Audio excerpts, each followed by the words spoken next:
Hi friends, ഇന്നത്തെ എൻ്റെ യാത്ര നിച്ചുകുട്ടൻ്റെ കൂടെയായിരുന്നു. നിച്ചുകുട്ടന് 15 വയസ്സിൻ്റെ ഇഞ്ചക്ഷൻ എടുക്കാൻ വേണ്ടിയിട്ട് നമ്മൾ ഹെൽത്തിൽ പോയതാണ്. അപ്പോൾ അത് ഫോട്ടോഷൂട്ടൊക്കെ കഴിഞ്ഞ് നമ്മൾ ഓട്ടോയിലാണ് പോയത്. ഓട്ടോയിൽ ഹെൽത്തിലെത്തി. ഹെൽത്തിൽ വലിയ തിരക്കൊന്നും ഇല്ലായിരുന്നു. എന്നാലും OP ടിക്കറ്റിന് വേണ്ടി കുറച്ച് നേരം നമ്മളൊന്ന് വെയിറ്റ് ചെയ്യേണ്ടിയൊക്കെ വന്നു.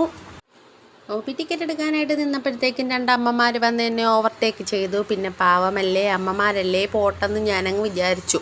നിച്ചുകുട്ടനും പറഞ്ഞ് പാവമല്ലേ അമ്മാവന്മാരല്ലേ പൊയ്ക്കോട്ടെ എന്ന്.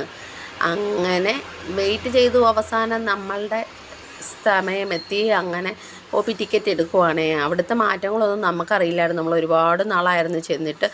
ആധാർ കാർഡൊക്കെ വേണമായിരുന്നു. പക്ഷെ നമ്മൾ ആധാർ കാർഡൊന്നും കൊണ്ടുപോയിട്ടില്ലായിരുന്നു. അവിടെ ഇരുന്ന നേഴ്സമ്മ പാവമായതുകൊണ്ട് പിന്നെ വരുമ്പം കൊണ്ടുവന്നാൽ മതി, ഇപ്പോൾ OP ടിക്കറ്റ് എടുത്തോ എന്നൊക്കെ പറഞ്ഞ് എൻ്റെ ഫോൺ നമ്പറൊക്കെ മേടിച്ചിട്ട് വിട്ട്.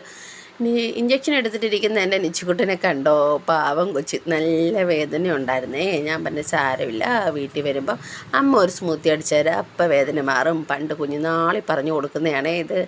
അങ്ങനെ വീട്ടിൽ വന്നു. ഒരു സ്മൂത്തി നിച്ചുകുട്ടൻ്റെ വേദന മാറാനായിട്ട് അടിച്ച വകയിൽ ഞാനും കുടിച്ചു. അങ്ങനെ സ്മൂത്തിയൊക്കെ കുടിച്ചിട്ട് എൻ്റെ നിച്ചുകുട്ടൻ അതിൻ്റെ അഭിപ്രായമൊക്കെ പറയുവാണേ. സൂപ്പറാണെന്നൊക്കെ. നല്ല വേദന ഉണ്ടായിരുന്നു കുഞ്ഞിന്. എന്നാലും അഡ്ജസ്റ്റ് ചെയ്തൊക്കെ ഇരുന്നു. പണ്ടൊക്കെ ഇവർ ഇഞ്ചക്ഷൻ എടുക്കാൻ കൊണ്ടുപോകുമ്പോൾ ഞാൻ പെട്ട പാട് ചില്ലറയല്ല. ഇപ്പം പക്ഷേ കുഴപ്പമൊന്നുമില്ലായിരുന്നു. പിന്നെ അത് കഴിഞ്ഞപ്പോഴും നമ്മുടെ ഫുഡൊക്കെ കഴിച്ച് വൈകുന്നേരം നമുക്ക് ലൈവൊക്കെ കഴിഞ്ഞിട്ട് ഞങ്ങൾ അക്ഷയയിൽ പോയേ. അക്ഷയയിൽ പോയിട്ട് തിരിച്ച് വരുന്ന വഴിക്ക് നമ്മൾ സിപ്പപ്പൊക്കെ കുടിച്ചിട്ട് വരുവാണ്. എപ്പോഴും നമ്മുടെ പണി ഇതാ. നടന്ന് വന്നാൽ ഞാനും നിച്ചുകുട്ടനും സച്ചിക്കുട്ടനും സിപ്പപ്പും കുടിച്ചേ വരൂ. ഈ ഒരു കാര്യമാണ് എന്നെ അറിഞ്ഞൂടാത്ത കാര്യമാണ്. ഈ വീഡിയോ വെളിയിൽ വരുന്നതോടെ ഈ കള്ളവും വെളിച്ചത്ത് വരും. അപ്പം ടാറ്റാ, ബൈ ബൈ.